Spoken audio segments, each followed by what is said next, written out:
Our next speaker will be Hannah Eichenberer.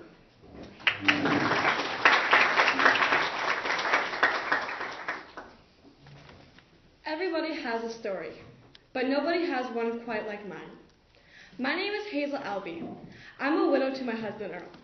Many say it's not my fault he's dead, but I believe differently. I killed him, my true love. My husband and I married on July 6, 1935. Ever since, we've been trying to conceive a baby, but had yet failed. After 5 years of trying, Earl and I had given up on hope. We still continued our marriage, madly in love. We attended our church services at the local synagogue. Each time we prayed, I prayed to have a child of my own. 1945, Nazis invaded our hometown of Stettin, Germany. Within 12 hours, they had our town boxed up like packages and shipped away. Earl and I included. We didn't know exactly where we were going, but we knew it wasn't good. We arrived at Gulag, one of the nicer death camps. It wasn't long until I started showing symptoms. My first journal entry. With little to no food and malnutrition, I had an uneasy feeling about the lump growing in my stomach. Could it be one of the many deadly diseases passing through us? If so, nobody must know. My life depends on it. I've seen what they do with people with illnesses. That thought itself scares me. The thought of telling Earl echoes my mind. But I don't dare tell him. I love the man, but he can't keep quiet. That night, after soldiers had herded us like cattle into our barracks, I met up with Earl behind the water house. I had collapsed in his arms and told him.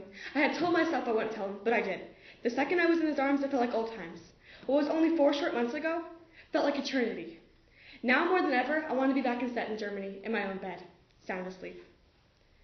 As I snuck back into my barrack that night, I had drifted to sleep with the peaceful thought of being home again. The soldier's harsh tug at my hair rushed me back to reality. I wasn't fluent in German, but had known a few words. All I could make out of the mumbled gibberish was kind. It meant child. Why me? I was not a child. I was nearly 29. I had started to scream, but all I could make out was, wrong person. A younger child with hazel brown eyes, named Amber Lee, peeked over the stone. She had given me a quick, pitiful look. Next thing I knew, my husband and I were held at gunpoint in a dark room. I absorbed my surroundings like a sponge. A tall, slender man with off-white hair and glowing blue eyes looked me right in the eyes and spoke with a strong German accent. You choose him or the baby. That moment, everything had dawned on me, all at once. My heart rammed against my ribcage. My mouth spit out the answer before I could even say goodbye. Bang! My last journal entry. Every day that goes by, I miss Earl more and more. Every thought I have leads back to him. I have started to spend more time in the barracks instead of sneaking out with Earl. Amberly and I have gotten pretty close. She's quite clever for a 10-year-old. Amberly has a big heart. She has started to donate food to me and tell me stories to keep me comfortable. That's why I think, she's everything I want my child to be. And that's why I think it hurts so much finding out I miscarried. Both Amberly and I had stayed up late dreaming about the future with my child. Her and I raising it with hope to someday get out of this horrid place. It looks like it's me and Amberly against the world.